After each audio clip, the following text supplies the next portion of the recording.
Bakit ba pag ika'y nakikita, puso ko ay kumakaba?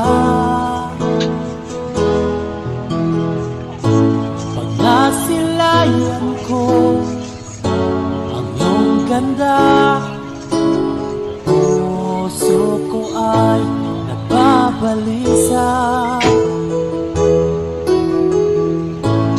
Pag ika'y katabi, ako'y di mapakali.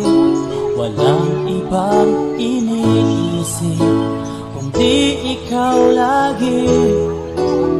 Sinubukan ko ika'y kalimutan, ngunit hanggang ngayon di ko makakalimutan